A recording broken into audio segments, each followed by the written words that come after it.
are hosting this live Q&A in Spatial.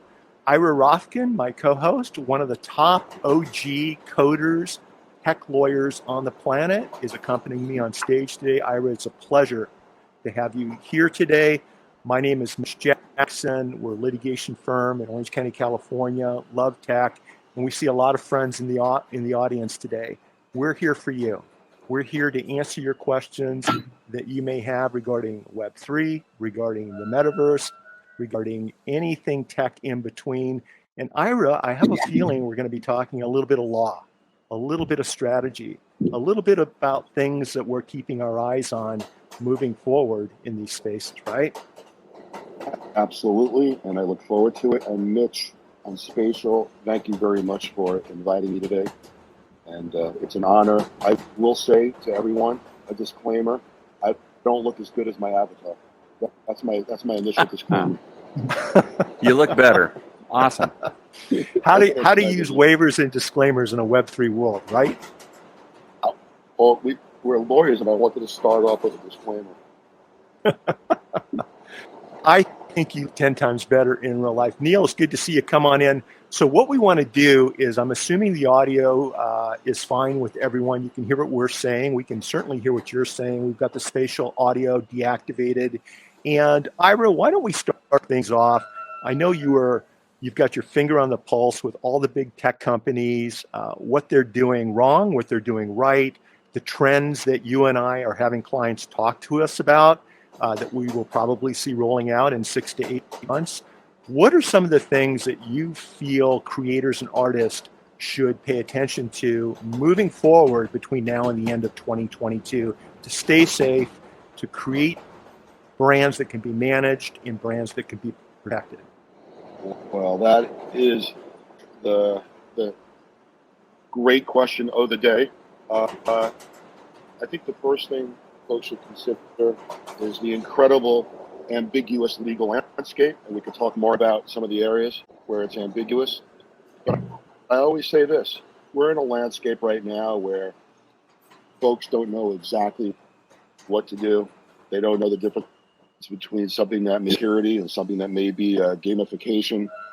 They don't know the difference between gambling and gamification. There is so much complexity. One person's a rug pull is another person's end of life. I would say one thing to guide you. One, when you can afford it, seek out counsel. And a lot of lawyers will talk to you for free. Try getting folks to give you some basic consultation for nothing if you can't afford it. And number two, just be honest. If you're honest in what you're representing, if you're honest in what people are calling a roadmap, if you're honest in your terms and what you say, then even if you have technical footfalls, you're likely not going to be targeted by government regulators, and you're likely going to have great outcomes if you are. So that's kind of my opening salvo. Important things to take into consideration, because what we see are some amazing creators, some amazing artists here in Spatial doing some incredible things, but they may not be doing things in a way where they're protecting themselves legally, where they're protecting their intellectual property, where they're protecting their contract rights locally in your state, nationally here in the United States, or internationally. And so there are a lot of complicated issues that as lawyers, we're still trying to wrap our heads around because of how quickly things are changing. So what we'd like to do today is share our best responses to your questions, our best advice when it comes to what's on your mind, what's keeping you up at night. And I think I can speak for Ira when I say we are always here for you in this space. If you have questions, all you need to do is reach out to Ira, reach out to me. We can meet in one of our metaverse rooms and we can have conversations. If it's a short question, we can answer them. If they're longer questions, then we'll take care of it like we would any other client.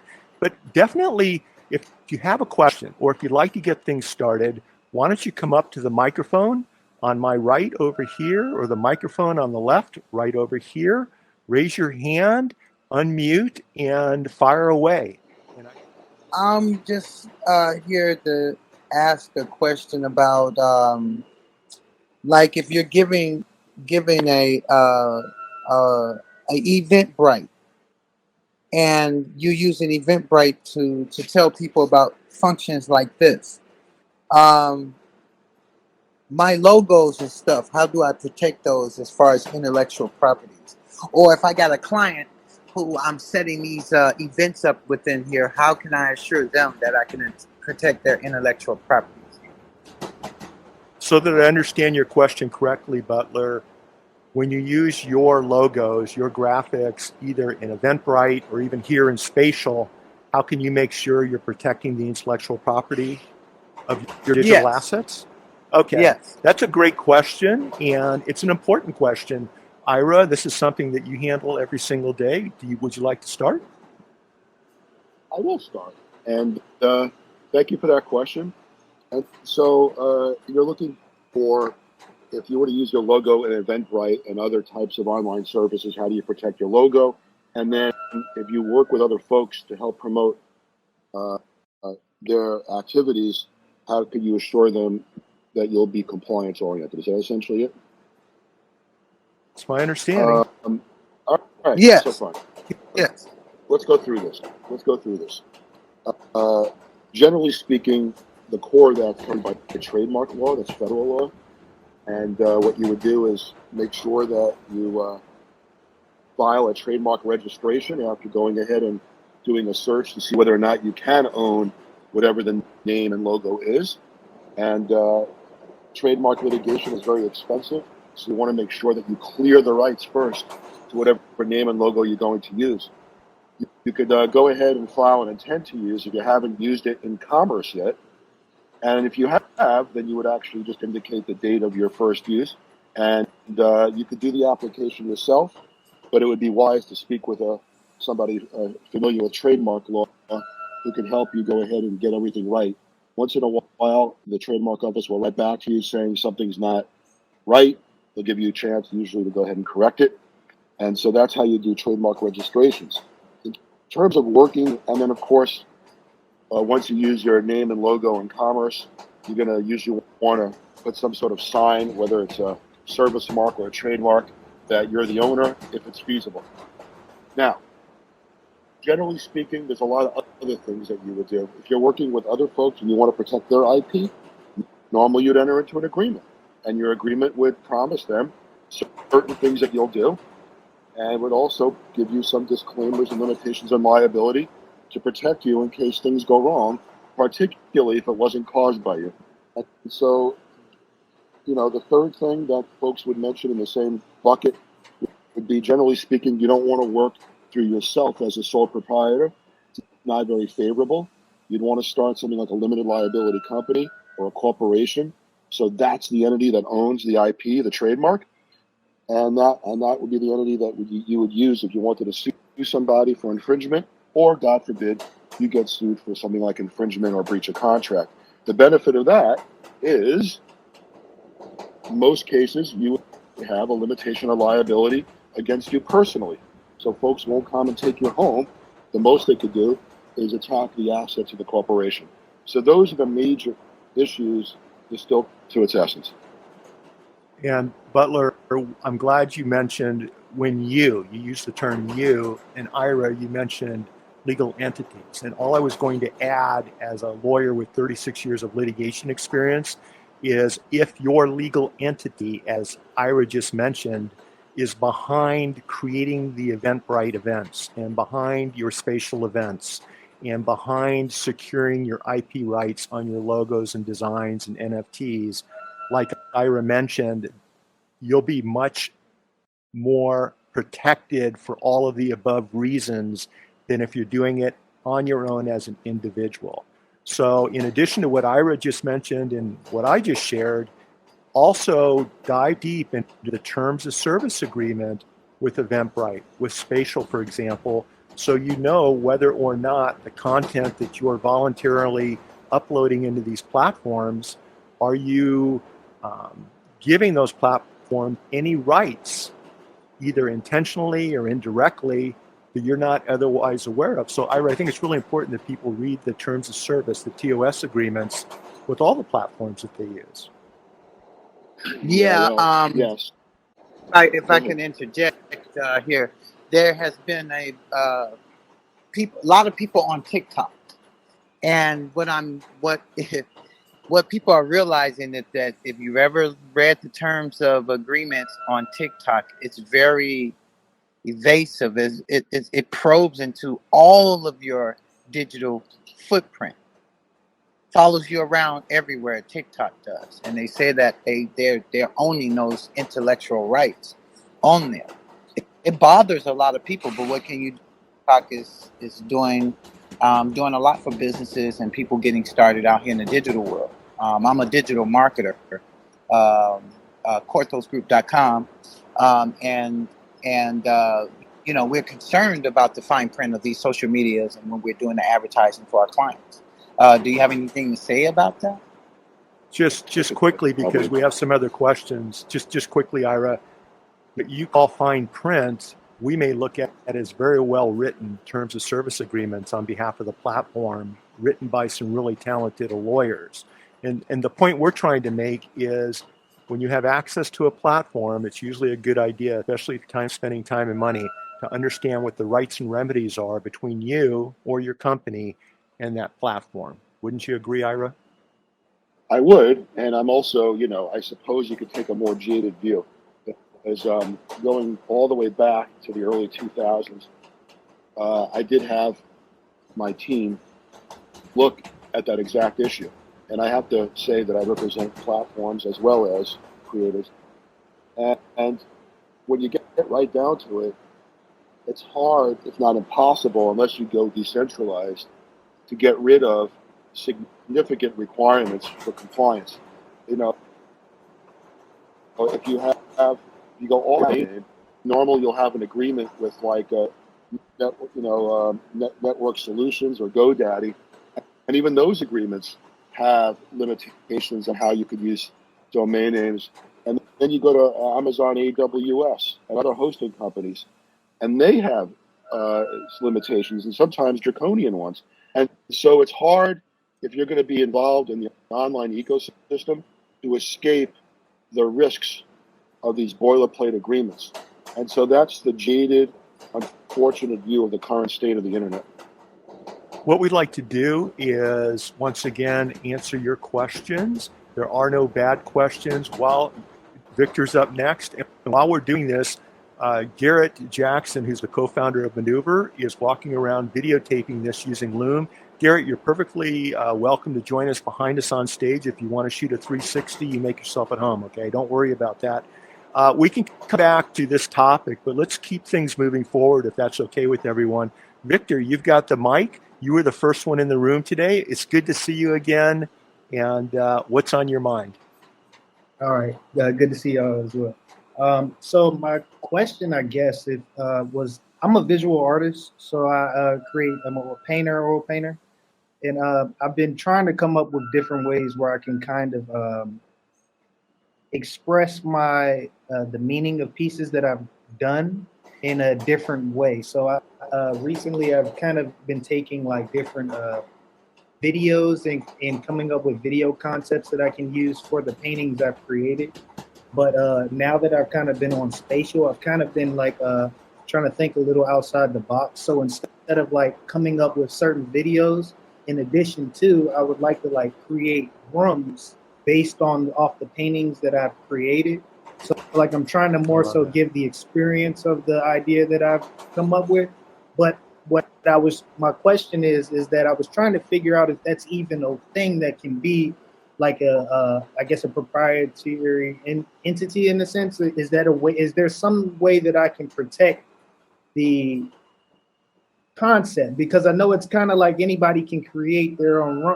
I'm taking things that other people have made. So whether I'm taking them from like what is it, Sketchfab or whatever I'm using to get my 3D models, they're technically not my models, but I'm trying to take different things to create the vision that I want to go for. And I don't know if that's something that can even be kind of protected because it's not necessarily mine. So I just wanted to hear you all's thoughts as far as how I should go about that. I'd like to hear Ira's thoughts on that. Ira, what are your thoughts? Well, all right. So, I've been in this industry for over 30 years now. Let me say this. It's called rights clearances is what you're talking about. And every major or not major project that involves content has rights clearances. If you do it in a video game and you're putting into the video game a Cadillac Escalade, you got to talk to Cadillac. There's another concept known as fair use. And fair use is, a defense to copyright infringement. So, as well as other types of IP. So you got to go ahead and do rights clearances. And if you need to get licenses, and you need to read the licenses of the tools that you're using to see whether or not you need to get a commercial license. There's a lot of folks who start off using these tools, particularly creators, digital creators, to find out they're free for certain purposes of development. But when you start going ahead and using it to make money, or the manifestations of it to make money, then you got to go ahead and get a commercial license and then pay them money. So I can't answer that question specific as to you, but you need to be careful about rights clearances. I understand it. So if something that said, like, say if I'm downloading things offline that say they're free 3D objects that I'd be, I guess, downloading or purchasing, I guess, is that mean that not necessarily I can use it? I may be able to use it for my own personal use, but there might be different rights if I wanted to go about selling something through that. It is a major, I'll call consumer protection problem. If you go to a lot of these sites and they say the word free, in many, if not most cases, what they really mean is they're not going to charge you. But even if you go to Getty Images, let's say you go to Getty Images, you pay them a huge amount of money for a commercial license. So it is a significantly risky area. Lots of traps for the unwary. Whether you spend money or not is almost irrelevant. You literally need to see what are the exact legal rights you're getting in the license that you get from Getty and others. And Getty will warn you usually that you have to go and get additional licenses, that this may only be for the photograph, but not the content inside of it. That's the best answer I can give you right now. And if I could just jump in, just for everyone's benefit, what we're telling our clients basically is if you didn't create the content, if you or your team didn't create the content, then be very, very careful about using it, for example, in a Web3 or Metaverse environment. And if you are acquiring it from a third party, contracts, indemnity agreements, waivers, attorney's fees clauses, there are all types of documentation you can use so that when you're using third-party artists, if something goes south, and it will in business, okay? Before social media, as we know it, the average small business owner was sued about 3 times in his, her, or their career. I think with the ease of setting up a business now on social media, that number's probably substantially higher. And so by doing business as an entity, by being very careful with where you get your content that you're using, Lisa, you're on deck. These are things that we need to pay attention to. And Jared, it's good to see you back there. Thanks for joining us today. Kevin's joining us too. Kevin, along with Brian Fanzo. Brian's got the 365 NFT podcast, and they're killing it every single day. So it's good to see you guys. Thanks for stopping by. But Victor, those are the general rules, the general feedback. You got to understand where this content's coming from. If you're creating something within this spatial space, I don't for a minute even start to think that I have IP rights over what's happening right now. You know what I mean? It's like my mindset is I have the opportunity to use this space. We've got the support of Spatial, which is my favorite metaverse platform, and we get to share and add value and build our communities and meet each other. The Spatial was to say, hey, this is our space. We want it. Stop using it.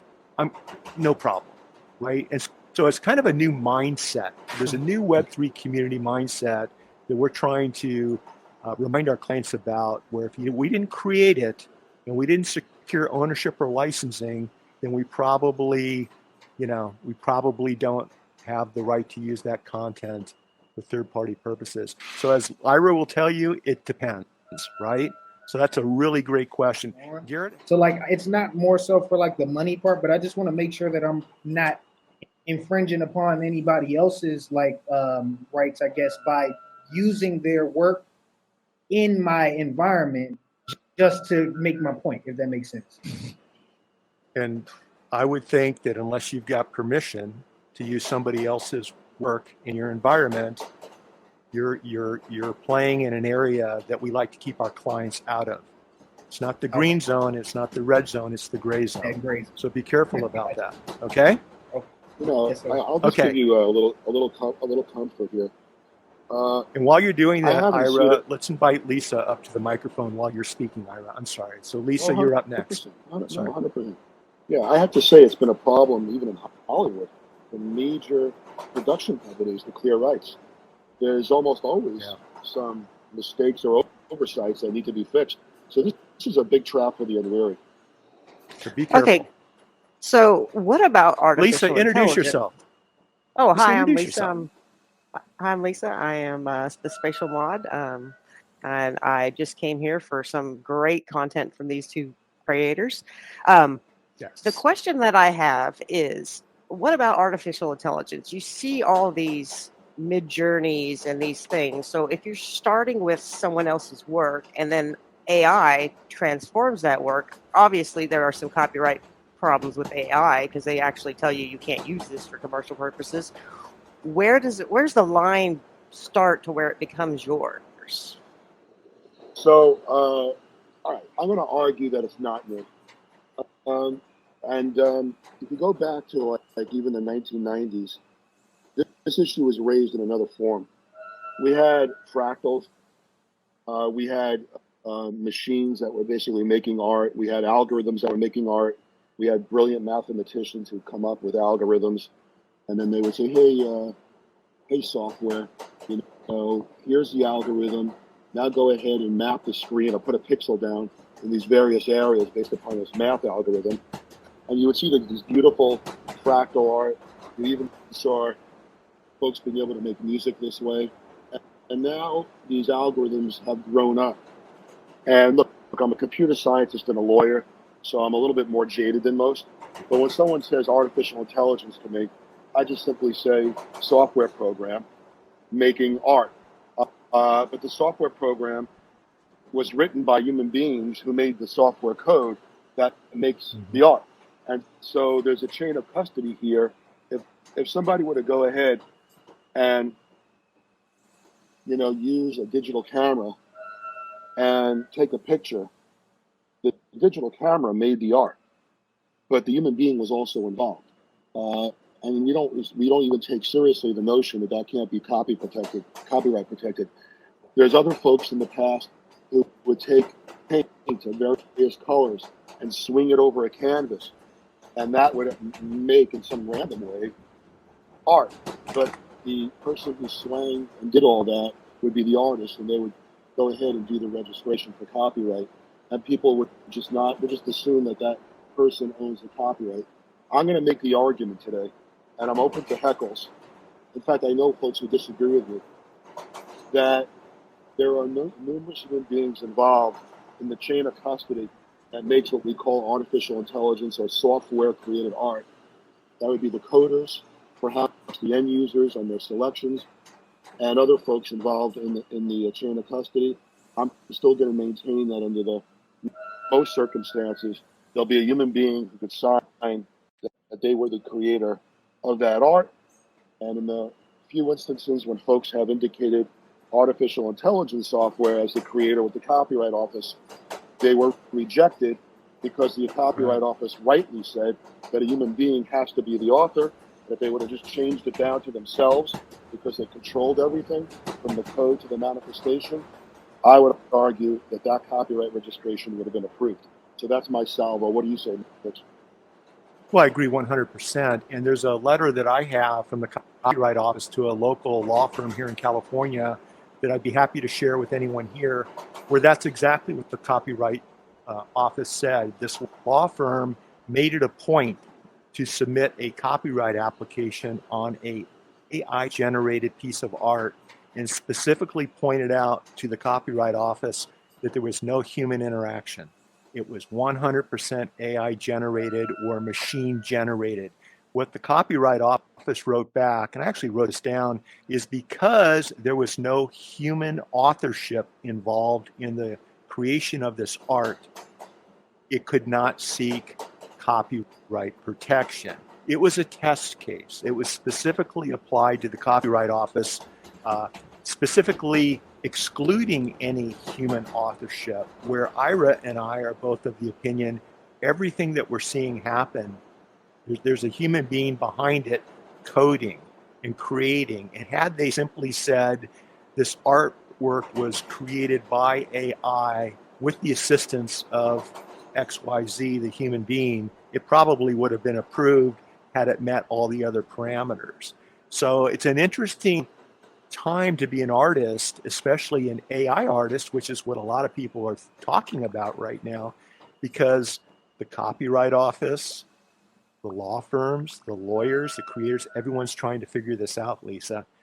For right now, I think you can get around it, like Ira said, by simply including a human, the terminology is authorship in your application. And if you do that, all else being equal, you should be in good shape. And Jared agrees in the back. I saw Jared giving me this in the back. So absolutely. So there you have it's it. Interesting how in real time, Ira, everything we do, whether it's the real-time change of law, the real-time change of news, it comes down to context. And I shared a post on Twitter earlier today about, I think in Web3 and the Metaverse, if we want to connect as a community, it all comes down to really downing on the context of why we're here. What are we trying to figure out? What are we trying to do? What are we trying to communicate? Once we figure out that context and take the outside world into the metaverse world, I think that's where the magic happens. Let's continue the conversation. Neil, you're over by the mic. I'm not sure if you just stand there if you have a question, but you're welcome to unmute and jump in. No, thanks a lot. Lisa turned me on to you guys. So her and I are friends. So thanks, Lisa. Perfect. She's awesome to work with. And this is exactly the type of space that I love. So thank you guys for doing this. Thank you. Appreciate it. Kind of with the background of, we're all probably working on a project to some extent, and I am as well, and I won't go too in depth to that, but I had a question from your point of view and with your background. What are a set of best practices or generally accepted principles that you feel most NFT projects or NFT founders should have? Boy, do you have the right two lawyers on stage, especially this one right here. You just opened up a can of worms, Neil, but it's a good can of worms. Ira, dive in. Yeah. I don't know how much time we have here today, so I'm going to go with the extremely short version of this. But I work knee deep in the NFT and blockchain ecosystem these days, and we're putting a lot of thought into all this. We don't have a holistic set of best practices, and the problem that we've got right now is we have an unclear regulatory environment. And I do think it would be a great idea right now for the industry to come together and create best practices, and for it to be casually, or at least now, maybe even officially signed off by the major industry players as being kind of mainstream practices that will evolve over time, so that folks can at least cite to them. So even if it's wrong, regulators will be chilled from going after folks who are trying to follow mainstream things. But there's so many practices that are wrong right now, in my humble view. Doesn't mean that I'm right. It's not legal advice, and my opinions certainly could be disagreed with by lots of folks. But here are some of the issues that we're seeing as just major risks right now.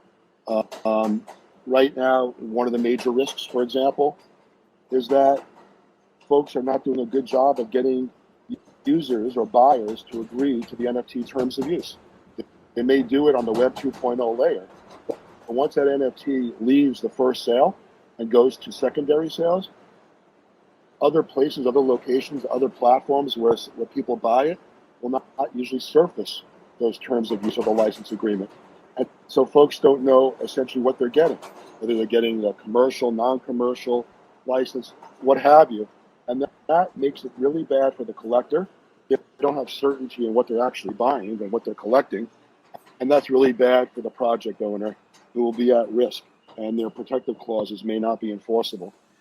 We're trying to fix that with some technology that we've been introducing, but that's a major problem. Another problem is essentially balkanized terms. Most NFT projects have different terms, so people, or licenses, so people can't really rely upon one set. Some folks may get a private use, some folks may get a commercial use. Again, great risk. Projects have great risk because when they give commercial licenses, who are they giving it to? Who are they giving it to? They're giving it to a wallet address. But how can they police their IP? They don't know friend from foe. They don't know where in the world someone is. They don't even know sometimes if someone's in a restricted country. And so it may be kind of like this thing where they're giving licenses out to folks, but what good is it if you don't know who's infringing, who's not, who's bad, who's good, and if you can do something about it? In trademark law, if you give out licenses unfettered and you don't do quality control, it's known as a naked license. And a naked license has a funny name. But at the end of the day, naked license means waiver of trademark rights, because you don't know if you're giving it out to a terrible felon or who's going to do bad things, or if you're giving it out to folks who are well-intentioned. So traditionally, you would have to know who your customer or who your licensee is, and most folks don't. We have roadmap risks. So some folks will put together these roadmaps. They'll be very, very well-intentioned. And then securities law comes in and may say, hey, wait a second.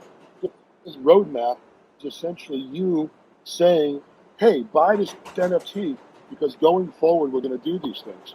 And when they don't do those things on the roadmap, somebody may come in like a prosecutor and use criminal law to say that it's either an illegal security and you violated securities law, or the wire fraud statute to say, hey, wait a second, you deceive folks and they relied on this to their detriment, buy into your NFT, you lied, now we're going to prosecute you for wire fraud, which means fraud over the internet. And that's not theoretical. That's actually happened. And so I'm just going to start off with that opening salvo. I can go on for a very, very long time, but we discussed rights clearances already. A lot of folks, when they burn NFT or mint NFTs, will go ahead and have the content stored off-chain on IPFS. IPFS is a cousin of BitTorrent, and it's self-healing, and you can't take it down. So if you make mistakes when putting your content for your NFT up in IPFS, unlike the old days where you could remove it from ever being distributed again, here you may not be able to, and that gives you greater liability exposure. So that's my opening salvo, Mitch. Isn't he brilliant, you guys? I think we need to give him a round of applause. That's this guy really knows his stuff. Look, along those same lines, Ira dropped a post the day before yesterday on whether or not certain type of NFT transactions or drops might constitute illegal gambling. And I think it's a fascinating post that Ira shared. A couple other things, Neil, getting everyone involved in an NFT drop, NFT project to do their due diligence. It's really important that we know who are we doing business with, who are the investors, what's the end game here for all the reasons that Ira mentioned. So I'd love to see some type of AI-driven due diligence process so we know everybody that's involved in the drop. I'd also like to have some clarification from the federal government through case law on the Howey case. And the Howey case is a case where there's 4 elements that help determine whether or not your NFT drop, for example, would be deemed a security. And if it is a security, then certain licensing and regulatory requirements need to take place. Think about this with each NFT drop that you see. Number 1, is there an investment in money? Is there an investment in money in this NFT drop? Number 2, in a common enterprise. Number 3, is there an expectation of profit? And number 4, is the profit expected to be derived from the efforts of a promoter or third party in charge? And to me, many NFT projects fall within those 4 parameters. There's other things that need to happen, but I think, Ira, when we start seeing fractionalized NFTs seem to fall within those 4 parameters more so than if you're just an artist creating an NFT drop of your work as an individual or as a sole proprietor in a company. So Neil, those are some of the things that jump out at me also. And I think Ira covered those very, very well. Follow-up questions? Yeah, well, let me add. These are very, very, very important. I'm going to add 2 things for folks to consider about Sure. the NFT ecosystem right now. Number 1, when you go ahead and buy an NFT, generally speaking, you're not buying something, you're licensing something. And what does that mean? That means if you go ahead and you license or buy a PFP, let's say an ape or something like it, and somebody else, after you license it, wants to use your exact same PFP manifestation, you can't go to the courthouse and sue them for copyright infringement. Only the copyright owner can. And so that's the problem right now with the mismatch between the current state of IP law and NFTs. Only copyright owners have standing to sue for copyright infringement. Non-exclusive licensees do not. They have to go to the copyright owner and ask them to help them. That's so. What else does that mean? That means if you have a commercial license, and a lot of people like commercial licenses and NFTs, and you make a beer out of it, you make a restaurant out of it, hey, consider one thing. You may have the right under your agreement as a non-exclusive licensee, go ahead and do that. But then you can't stop others in court from doing that because a non-exclusive licensee, again, not have standing to sue for IP infringement. You'd have to ask the project owner. And you know what?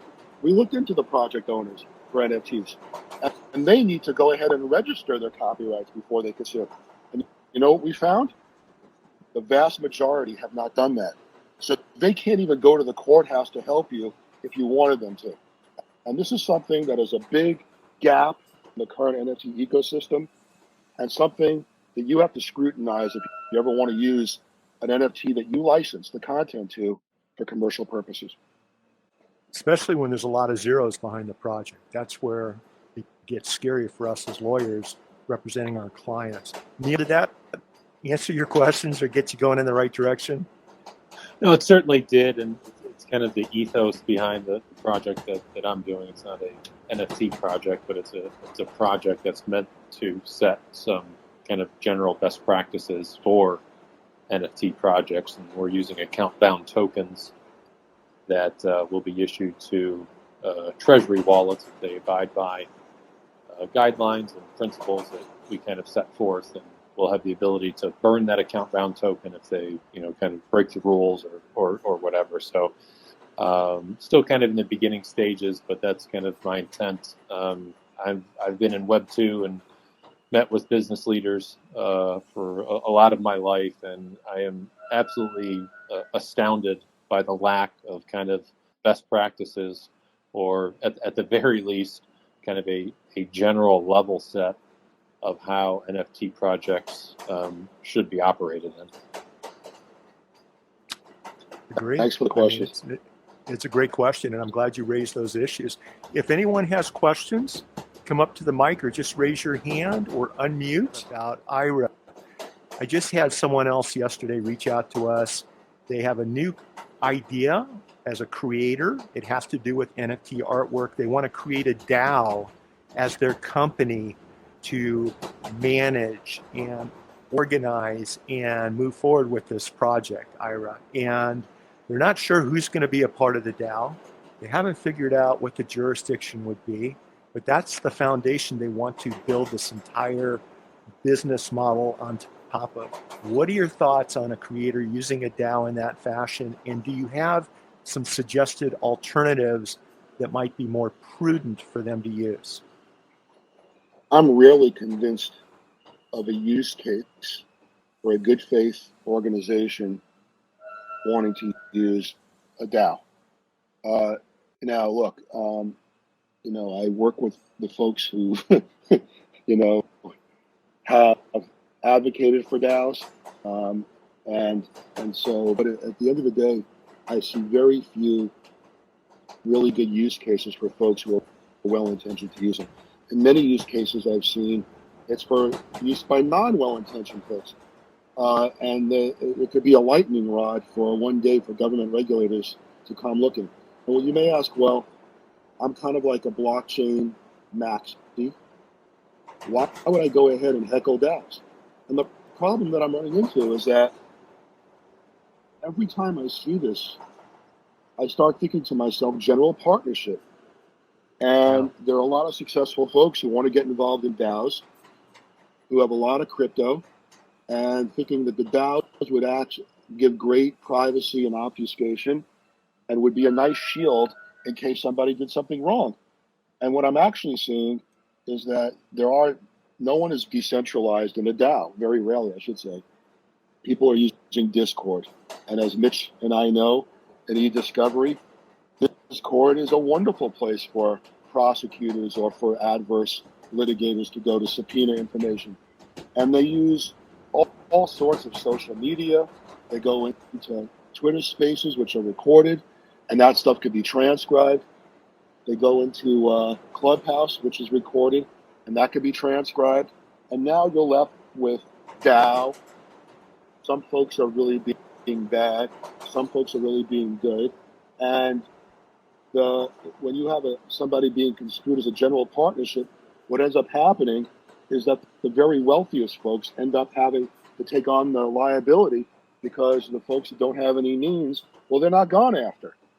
And now all of a sudden you can get into a DAO, be very supportive, have all the voting or whatever that you need, and find out that someone else in the DAO did something wrong, acted in a certain way, acted without authority, misused the keys, the wallet access, and now all of a sudden you're getting in hate mail and comments from folks saying, "Make me whole again because you're wealthy or you've got the means to do it."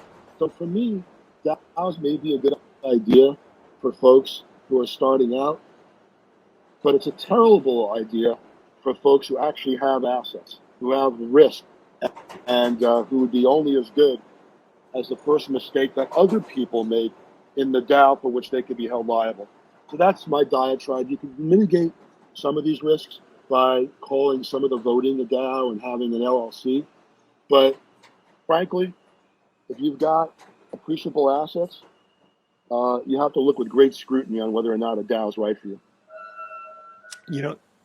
It's interesting, Ira, and my response was along those same lines. In the state of California, we have the California Corporation Code. So when we go into court and, for example, if Kevin and Neil formed a company, if you came to me to start a DAO, for example, to do the project that Kevin was mentioning, not that that's happening, but just as a hypothetical, I'd probably tell you start off as some type of corporate entity or maybe a limited liability company, probably a C or S Corp, because we have statutory laws and rules and regulations in our state. We have case law. I know what's going to happen if something happens between you as partners or a third-party vendor or supplier. I know what we need to do to go into court and what the court's going to do. It's established statutory and case law.